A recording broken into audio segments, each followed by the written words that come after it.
We provide you the platform to turn your dreams into reality. Give wings to your aspirations with KR Mangalam University.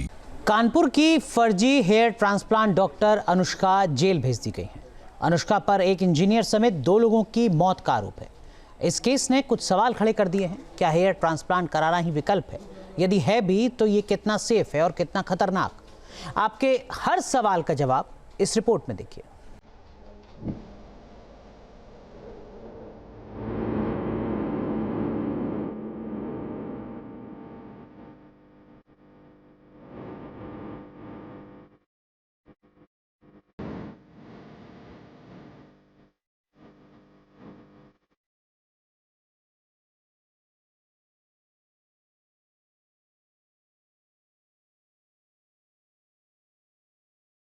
आजकल के दौर में सिर के बाल झड़ना कोई नई बात नहीं है, लेकिन पुरुष हों या महिलाएं, हर कोई यही चाहता है कि उसके बाल हमेशा उसी तरह बने रहें जैसे पहले थे। अगर बाल झड़ने लगे तो फिर इंसान टेंशन में आ जाता है। वो अपनी खूबसूरती फिर से वापस पाने की कोशिश करता है।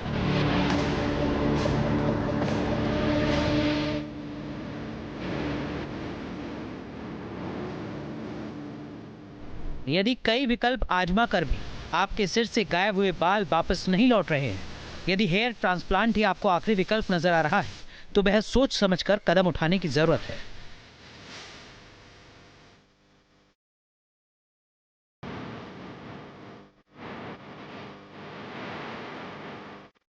अगर आप भी हेयर ट्रांसप्लांट कराने के बारे में सोच रहे हैं, तो ये खबर आपको जरूर देखनी चाहिए।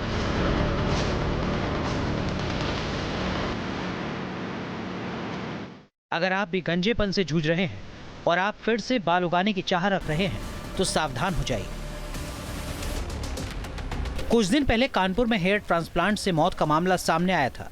एक इंजीनियर की मौत हेयर ट्रांसप्लांट कराने के दौरान हो गई थी, और ये सब कुछ इसलिए हुआ क्योंकि कानपुर के उस हेयर ट्रांसप्लांट क्लिनिक के पास इस बेहद सावधानी पूर्वक किए जाने वाले प्रोसीजर की कोई एक्सपर्टीज नहीं थी।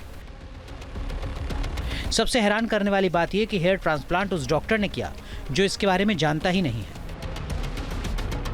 कानपुर हेयर ट्रांसप्लांट वाले मामले में जांच से जो खुलासे हुए वो बेहद चौंकाने वाले हैं। डॉक्टर अनुष्का तिवारी दांतों की डॉक्टर है, फिर भी हेयर ट्रांसप्लांट कर रही थी। हेयर ट्रांसप्लांट के दौरान 37 साल के इंजीनियर विनीत दुबे की मौत हो गई थी। नवंबर 2024 में डॉक्टर अनुष्का तिवारी से हेयर ट्रांसप्लांट कराने वाले मयंक कटियार की भी जान चली गई थी।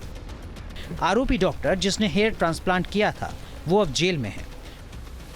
कानपुर में हेयर ट्रांसप्लांट कराने के बाद 2 इंजीनियर की मौत हो गई थी। इस मामले में आरोपी डॉक्टर क्लिनिक पर ताला लगा करके फरार हो गई। पुलिस 15 दिनों से फरार डॉक्टर की तलाश कर रही थी, लेकिन पुलिस डॉक्टर को पकड़ नहीं सकी, बल्कि डॉक्टर ने पुलिस को चकमा देते हुए कोर्ट में सरेंडर कर दिया। जबकि इस दौरान आरोपी डॉक्टर ने अपने वकील के माध्यम से कोर्ट में एप्लीकेशन दिया था और अपने लिए अग्रिम जमानत की मांग की थी। कानपुर में जो कुछ हुआ उसने वाकई कई सवाल खड़े कर दिए। सवाल ये कि एक डॉक्टर के जेल जाने से पूरे देश की परेशानी खत्म नहीं हो सकती, इसलिए सावधानी बेहद जरूरी है। जिनके बाल 40% से ज्यादा झड़ चुके हों वो ही हेयर ट्रांसप्लांट कराएं। जिनके सिर में पीछे या साइड में बाल बचे हैं वो ही हेयर ट्रांसप्लांट करा सकते हैं। जो पुराने या स्थायी हेयर लॉस से जूझ रहे हैं उन्हें ही हेयर ट्रांसप्लांट की सलाह दी जाती है।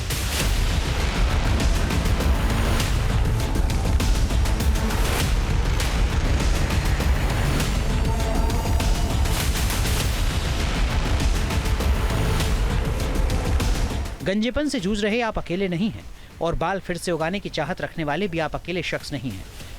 NCOA की रिपोर्ट के मुताबिक भारत में 85% पुरुष बाल झड़ने की समस्या से जूझ रहे हैं, जबकि 33% महिलाएं भी बाल झड़ने से परेशान हैं। कुछ रिपोर्ट्स तो यहाँ तक बताती हैं कि 21 से 31 साल की उम्र में 46% लोग गंजेपन का शिकार हो रहे हैं। यदि आपके बाल अब भी झड़ रहे हैं तो हेयर ट्रांसप्लांट कराने से भी फायदा नहीं होगा। दरअसल हेयर ट्रांसप्लांट एक सर्जरी है और दुनिया की हर सर्जरी में रिस्क होता है, तभी तो सर्जरी से पहले एक फॉर्म भी भरवाया जाता है। इस रिपोर्ट में हम आपको हेयर ट्रांसप्लांट से जुड़ी सावधानियां भी बताएंगे, लेकिन उससे पहले ये जान लीजिए कि किन लोगों को हेयर ट्रांसप्लांट नहीं कराना चाहिए। यदि आपकी उम्र 25 साल से कम है तो हेयर ट्रांसप्लांट सही विकल्प नहीं है। यदि आप गंभीर डायबिटीज के मरीज हैं तो हेयर ट्रांसप्लांट का विचार मन से निकाल दीजिए। यदि आपको कुछ दवाओं से एलर्जी है तो हेयर ट्रांसप्लांट आपके लिए खतरनाक हो सकता है। एक अहम बात यह भी कि हेयर ट्रांसप्लांट रातों रात चमत्कार नहीं करता। बाल एक रात में ही दोबारा नहीं उग सकते। बालों की ग्रोथ में 1 साल तक का वक्त लग सकता है। इसलिए जरूरी है कि हेयर ट्रांसप्लांट के बाद डॉक्टर की बताई हुई बातों पर ध्यान दें। जहां आप हेयर ट्रांसप्लांट कराने की सोच रहे हैं उस क्लिनिक के बारे में पूरी रिसर्च करें। क्लिनिक का रिव्यू और रिकॉर्ड चेक करें। संभव हो तो ट्रांसप्लांट कराने वाले कुछ लोगों से भी बात करें। सर्जरी से पहले डॉक्टर से पूरी प्रक्रिया जरूर समझ लें और कोई बीमारी है तो उसके बारे में भी डॉक्टर को जरूर बताएं।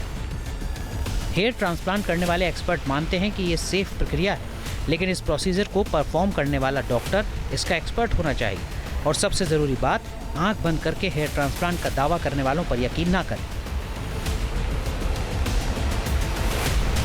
News nation. न्यूज नेशन अब व्हाट्सएप पर खबरों के ताजा अपडेट के लिए न्यूज नेशन के इस QR कोड को स्कैन करें।